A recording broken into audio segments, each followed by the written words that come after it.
Hello learners, welcome to the world of Unfold You, your favorite digital learning platform. I am Savita Chauhan, your mathematics mentor.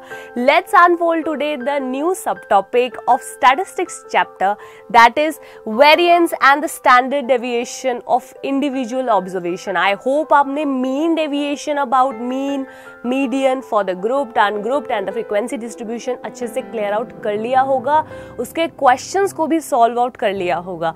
आज हम बात करने जा रहे हैं फर्दर आगे कॉन्सेप्ट की, जो है variance and the standard deviation. So start करते हैं वेरिएंस एंड स्टैंडर्ड डेविएशन के साथ. सबसे पहले हमारे पास क्या है, the variance of a variate x. ध्यान से देख लो, जो वेरिएंस होगा वेरिएट एक्स का इज द अरिथमेटिक मीन. हाँ जी, यहाँ पे सी नहीं है, this is nothing but the arithmetic mean of the squares of all the deviations of x. तो हम यहाँ पे बेसिकली क्या कह रहे हैं कि जो वेरिएंस है वो बेसिकली क्या है, it is nothing but the squares of all the deviations of x. वो क्या है, एक अरिथमेटिक मीन है सारे के सारे जो हमारे पास डेविएशंस आ जाएंगे उनके स्क्वायर का. It is nothing but the mean of the squares of all the deviations X again from the arithmetic mean of the observations and is denote by और it is denoted by variance of X और sigma square. तो ध्यान से देख लो, उनकी notation बहुत important है.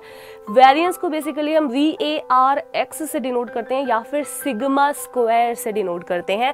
And further the positive square root of the variance of the variate x is known as its standard deviation and is denoted by sigma. And variance का जब हम square root कर देते हैं तो वो हमारे पास बन जाता है standard deviation. बट याद रखेंगे वो positive square root होना चाहिए. मतलब वो हमारे पास देखो क्या हो जाएगा, it is nothing but the standard deviation which is equal to positive of square root of the variance of x. तो standard deviation ध्यान से देख लो, यहाँ पे positive square root होगा किस चीज का, variance का. variance को डिनोट कर सकते हैं सिग्मा स्क्वायर से, तो स्टैंडर्ड डेविएशन को डिनोट करते हैं सिग्मा से. तो बहुत इंपॉर्टेंट कॉन्सेप्ट है वेरिएंस एंड स्टैंडर्ड डेविएशन का. तो स्टार्ट करते हैं सबसे पहले किस चीज के साथ, similar to the mean deviation. Mean deviation के सिमिलैरिटी कंडीशंस के साथ साथ चलते हुए variance and standard deviation can be calculated in the 3 cases. Same concept जो हमने मीन डेविएशन के साथ किया था, ग्रुप्ड किया था, अनग्रुप्ड किया था, फिर हमने फ्रीक्वेंसी के लिए किया था, सेम कॉन्सेप्ट है यहाँ पर भी. क्या कि जो वेरिएंस और स्टैंडर्ड डेविएशन है वो हम इंडिविजुअल ऑब्जर्वेशन के लिए निकालेंगे, डिस्क्रीट के लिए निकालेंगे और कॉन्टिन्यूस के लिए निकालेंगे. तो ये 3 केसेस के लिए सेम जैसे हमने मीन डेविएशन निकाला था वैसे ही यही सेम 3 केसेस के लिए हम वेरिएंस और स्टैंडर्ड डेविएशन निकालेंगे. तो स्टार्ट करते हैं सबसे पहले इंडिविजुअल ऑब्जर्वेशंस के साथ कि इंडिविजुअल ऑब्जर्वेशन में हम वेरिएंस या स्टैंडर्ड डेविएशन किस तरीके से निकालते हैं. तो सबसे पहली चीज हमारे पास क्या है, लेट अस सपोज हमारे पास x1 x2 x3 so goes on xn, कोई भी n वैल्यूज हैं किसी भी वेरिएबल x की. देन वेरिएंस को फाइंड आउट करने के लिए हमारे पास एक फॉर्मूला है और वो फॉर्मूला क्या है, VARX which is denoted as 1/n sigma DI का स्क्वायर. जहां पे DI क्या है, डेविएशंस हैं बच्चे. डेविएशंस मैंने आपको आई गेस पीछे भी पहले बहुत बार बताया है कि DI डेविएशन का मतलब होता है xi माइनस ऑफ a. यहाँ पर मीन भी हो सकता है, मीडियन भी हो सकता है, कुछ भी हो सकता है. तो यहाँ पे हमारे पास क्या हो जाएगा, variance of 1/n sigma DI का square minus 1/n sigma DI का होल स्क्वायर. अच्छा, ये जो फॉर्मूला है वो हम तब यूज कर लेते हैं जब हमें लगता है कि फ्रीक्वेंसीज की जो वैल्यूज है या जो एक्साइज की जो वैल्यूज हैं वो बहुत ज्यादा आ रही हैं. बट अगर लेट अस सपोज हमें इसे यूज ना करना हो तो इसकी जगह पर हम वेरिएंस का इजी वन फॉर्मूला भी यूज करते हैं जो आज हम करेंगे. और वो फॉर्मूला हमारे पास कौन सा है मैं आपको यहाँ पे लिख देती हूँ, that is variance of x which is 1/n sigma mod xi minus x bar का whole square. This is the formula for the variance of x, जो बहुत ही इंपॉर्टेंट है बेसिक कॉन्सेप्ट के लिए. क्योंकि मैंने फिर से यही चीज बोली कि ये बेसिक फॉर्मूला है जो हम यूज करेंगे. बट अगर हमारे पास जो एक्साइज की वैल्यूज हैं वो ज्यादा बड़ी हो जाए तो वहां पे हमारे पास क्या चीज हो जाती है, उन्हें सॉर्ट आउट करना थोड़ा डिफिकल्ट हो जाता है. तो उस चीज को कॉप अप करने के लिए इस फॉर्मूला का यूज किया जा सकता है जो है डेविएशंस का, DI का, जहां पर हम DI is equal to xi minus a का यूज करते हुए क्वेश्चंस को थोड़ा इजी फॉर्म में कन्वर्ट कर सकते हैं. तो आप ये फॉर्मूला लगाओ, इधर ये फॉर्मूला लगाओ, आप कोई सा भी फॉर्मूला लगा के आंसर को सॉर्ट आउट कर सकते हो. तो मैं जो आज यूज करूंगी वो मैं ये फॉर्मूला यूज करूंगी. मैंने ये आपको बता दिया है, आपको ये यूज करना है या नहीं करना, it's all on you. But याद रख लो कि इसे यूज करो, इसे यूज करो, दोनों को यूज करो, आंसर सेम आएगा. बस सिर्फ एक चीज में फर्क होगा, वो होगा उसकी लेंथ में कुछ लेंथी हो जाएगा, कुछ लेंथी नहीं होगा. होगा। तो स्टार्ट करते हैं सबसे पहले किस चीज़ के साथ, एल्गोरिदम के साथ। तो एल्गोरिदम हमारे पास यहाँ पे क्या है, स्टार्ट करते हैं सबसे पहले स्टेप के साथ, कंप्यूट द मीन। पहली चीज़ तो मीन निकालना है, क्योंकि मीन नहीं निकालेंगे तो हमें पता नहीं चलेगा। अच्छा, मीन होगा, मीडियन होगा, वो हम आगे फर्दर देखते हैं। Compute the mean x bar of the following observation, हमें मीन निकालना है। सेकंड, डेविएशंस निकाल देनी है हमें। डेविएशंस हम यहाँ पर इसी चीज़ को बोल रहे हैं, एक्स आई माइनस एक्स बार को या फिर डी आई को। मैंने बोला दोनों में से कोई सा भी फॉर्मूला आप लगा सकते हो।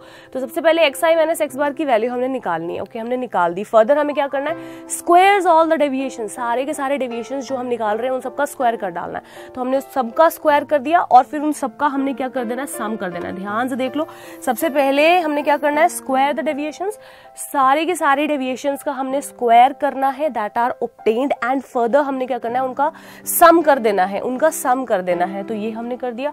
आगे हमारे पास स्टेप क्या हो जाएगा, देखो, divide the sum obtained in the step 3 by n। हमें क्या करना है, नंबर ऑफ ऑब्जर्वेशन से उसे डिवाइड कर देना है। तो जो हमारे पास आंसर आ जाएगा वो हमारे पास क्या बन जाएगा, वेरिएंस बन जाएगा, वेरिएंस ऑफ x, जिसे हम VAR, कैपिटल VARX से डिनोट करते हैं। तो स्टार्ट करते हैं एल्गोरिदम को फॉलो करते हुए क्वेश्चन को। क्वेश्चन हमारे पास ध्यान से देख लो क्या है, compute the variance and the standard deviation of the following observation of the marks of 5 students of a tutorial group. अच्छा, हमारे पास 5 स्टूडेंट्स गिवन है, उनके कुछ मार्क्स गिवन है। तो स्टार्ट करते हैं। सबसे पहले देख लेते हैं मार्क्स क्या है। मार्क्स आउट ऑफ 25 है, 8, 12, 13, 15, 22। तो ये हमारे पास मार्क्स आ गए। तो हम फटाफट से क्या करेंगे, टेबल बनाना शुरू करते हैं। तो ध्यान से देखो, टेबल बनाने से पहले हम क्या करते हैं, मीन निकाल लेते हैं। क्यों? क्योंकि मीन निकालना एल्गोरिदम में सबसे पहला स्टेप था। तो मीन कैसे निकलता है, हमें पता है, एक्स बार का मतलब होता है sum of all observation divided by total number of observation. 8 + 12, 13, 15, 22, sum up किया, डिवाइड बाय 5 किया, आंसर हमारे पास आ गया 14। इसका मतलब मीन आ गया हमारे पास 14। अच्छा, मीन आ गया तो फटाफट से टेबल बना लेते हैं। किस तरीके से, एक्साइज की सारी वैल्यूज हमने लिख दी, बिल्कुल। डेविएशन निकालते हैं। डेविएशन का मतलब क्या होगा, हर एक एक्साई को हमने माइनस करना है, किससे, एक्स बार से, दैट इज मीन से। तो ये हमारे पास क्या हो जाएगा, देखो, X I minus of X bar. X bar की वैल्यू कितनी थी, 14, मतलब एक्स आई माइनस 14। तो ये हमारे पास देखो क्या होगा, 8 minus of 14 which is equal to minus of 6। Important, deviation का यहाँ मॉड नहीं करना है, यहाँ पर जो डेविएशन है वो एज इट इज रहेंगी। तो देखो हमारे पास क्या चीज है, 8 माइनस 14 हो गया माइनस ऑफ 6। फर्दर देखो 12 माइनस ऑफ 14 की value minus of 2 and so goes on. Further step क्या था हमारे पास, हमें क्या करना है, सारे की सारी डेविएशंस का स्क्वायर कर देना है। अच्छा, हमने कर दिया, सारे की सारी डेविएशंस का सम कर दिया। तो हमारे पास ये क्या बन गया, सिग्मा क्या बन गया, देखो, it is X I minus X bar का होल स्क्वायर। ध्यान से देखो, हमने स्क्वायर किस तरीके से किया है, -6 का whole square is nothing but 36, -2 का whole square is nothing but 4, -1 का whole square is nothing but 1 and so goes on. तो सम हमारे पास आ गया 106। अच्छा, सम 106 आ गया। हमें सम थोड़ी चाहिए, हमें तो वेरिएंस चाहिए। तो वेरिएंस का फॉर्मूला हमारे पास क्या था, जल्दी से देख लो। वेरिएंस ऑफ एक्स का फॉर्मूला था हमारे पास 1/n सिग्मा ऑफ, मॉड भी लगा सकते हो आप, नॉर्मल भी लिख सकते हो, x I minus X bar का होल स्क्वायर। तो ये देखो हमारे पास क्या हो जाएगा। सबसे पहली चीज हम देख लेते हैं कि हमारे पास n क्या था, 1 2 3 4 5, n था 5। तो मैं यहाँ पे लिख देती हूँ 1/5। अच्छा, फर्दर हमारे पास जो सम था, देखो वो टोटल कितना आ रहा है, इट इज नथिंग बट 106। तो मैंने यहाँ पे लिख दिया 106। ध्यान से देख लो, मैं फिर से बता रही हूँ, n का मतलब था total number of the observations, वो थी हमारे पास टोटल 5, और जो सिग्मा सम था वो हमारे पास टोटल कितना आ रहा था, देखो 106 आ रहा था। तो मैंने लिख दिया 106। अच्छा, इसे कैलकुलेट करें तो हमारे पास कितना बन रहा है, इट इज नथिंग बट 21.2। इसका मतलब वेरिएंस की वैल्यू देखो हमारे पास कितनी आ रही है, 21.2। तो ये हमारा क्या बन गया, वेरिएंस, जिसकी वैल्यू आ गई 21.2। अच्छा, यहीं तक हमारा काम खत्म नहीं हुआ, ये तो वेरिएंस आया, हमें तो स्टैंडर्ड डेविएशन निकालने को भी बोला था।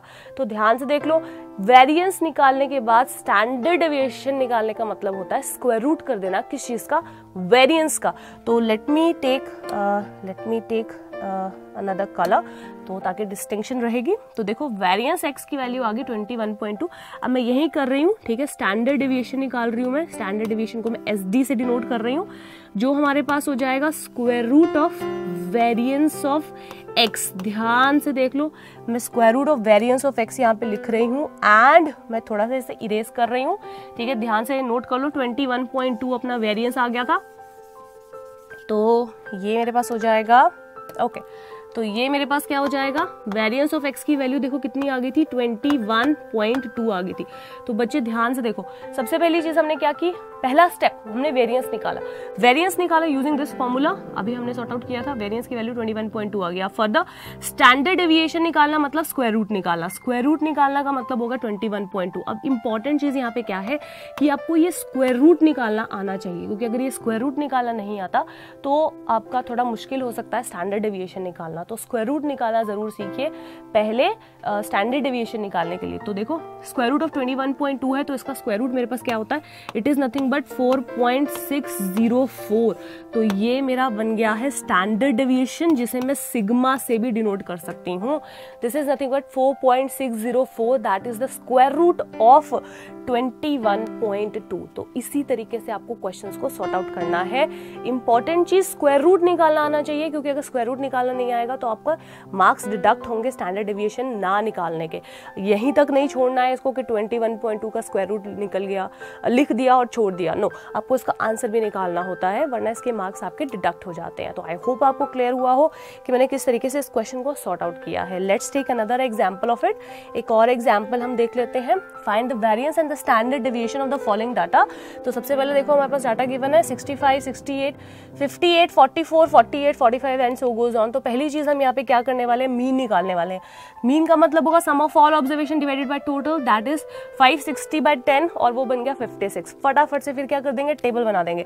अच्छा टेबल बनाएंगे तो देखो एक्साइज ये बन गया हमारे पास, xi माइनस x बार की वैल्यू हमारे पास ये आ जाएगी। तो x बार मतलब 56, मतलब हमें करना क्या है, सारे के सारे एक्साइज को 56 के साथ माइनस कर देना है। तो देखो ये क्या बन जाएगा, 65 minus of 56, that is nothing but 9 and so goes on. 65 की जगह हो गया 58 minus of 56, that is nothing but 2 and so goes on. तो ये सारी की सारी वैल्यूज हमारे पास आ गई xi माइनस 56, जिसे हम क्या कहेंगे, डेविएशंस कहेंगे। तो ये सारी डेविएशंस आ गई। अच्छा फर्दर हमें क्या करना था, नेक्स्ट वाले टेबल में हमें डेविएशंस का स्क्वायर निकालना था। तो डेविएशंस का स्क्वायर का मतलब क्या हो जाएगा, देखो 9 का स्क्वायर इज नथिंग बट 81, 2 का स्क्वायर इज नथिंग बट 4, 12 का square is nothing but 144, minus 12 का square is nothing but 144 and so goes on. These all are the deviations का स्क्वायर। अच्छा डेविएशंस का स्क्वायर हमारे पास कितना आ गया, ध्यान से देखो, इट इज नथिंग बट 662। तो देखो मैंने सबका सम किया और मेरे पास टोटल एट द लास्ट जो सिग्मा की वैल्यू आ गई वो आ गई 662, और मेरे पास टोटल नंबर ऑफ ऑब्जर्वेशंस यहाँ पे कितनी थी, देखो 10। क्यों, क्योंकि मुझे वेरिएंस निकालने के लिए ये चीज जरूर पता होनी चाहिए। सो लेट मी सपोज मैं इसे आगे कर देती हूँ। नेक्स्ट देखो हमारे पास क्या है, लेट इट सपोज वेरिएंस का फॉर्मूला पहले मैं लिख देती हूँ। ये मेरे पास बन जाएगा 1/n sigma of xi minus of x bar का होल स्क्वायर। तो हमारे पास n वहां पे कितना था, देखो 10 था, और सिग्मा xi माइनस x बार की होल स्क्वायर जो था उसका सम कितना था, लेट मी कंफर्म, देखो वो था 662। तो देखो मेरे पास ये क्या बन जाएगा, इट विल बी 662। तो हेंस मेरे पास वेरिएंस जो है वो कितना बन जाएगा, इट इज 66.2, ये चीज बन जाएगी। अच्छा ये तो मेरे पास आ गया वेरिएंस, मुझे और क्या निकालना था, स्टैंडर्ड डेविएशन। तो स्टैंडर्ड डेविएशन जिसे हम सिग्मा भी बोल सकते हैं, वो बनेगा square root of variance of x, जिसका मतलब होगा स्क्वायर रूट ऑफ 66.2, और 66.2 का स्क्वायर रूट होता है बेटा 8.13, मतलब स्टैंडर्ड डेविएशन सिग्मा का आंसर हो गया 8.13। तो देखो इस तरीके से हमने स्टैंडर्ड डेविएशन को फाइंड आउट कर लिया, या फिर हमने वेरिएंस को फाइंड आउट कर लिया, किस चीज के लिए, इंडिविजुअल ऑब्जर्वेशंस के लिए। तो इसी तरीके से इसी मेथड को फॉलो आउट करते हुए आपको हमेशा वेरिएंस और स्टैंडर्ड डेविएशन निकालना है। तो आई होप आपको क्लियर हुआ हो कि मैंने किस तरीके से फॉर्मूलाज को सॉर्ट आउट किया है, वैल्यूज को प्लग इन किया है to find out the variance and the standard deviation. तो आज के लिए बस इतना ही। अब आपका होमवर्क क्या है, आपको क्या करना है, आपको ज्यादा से ज्यादा क्वेश्चंस प्रैक्टिस करने हैं। एंड यस, अगर कोई भी डाउट आएगा तो अनफोल्ड यू के आस्क योर डाउट सेक्शन पे जाके अपने डाउट्स को क्लियर कर लेना है। Till then keep learning, keep practising, signing of.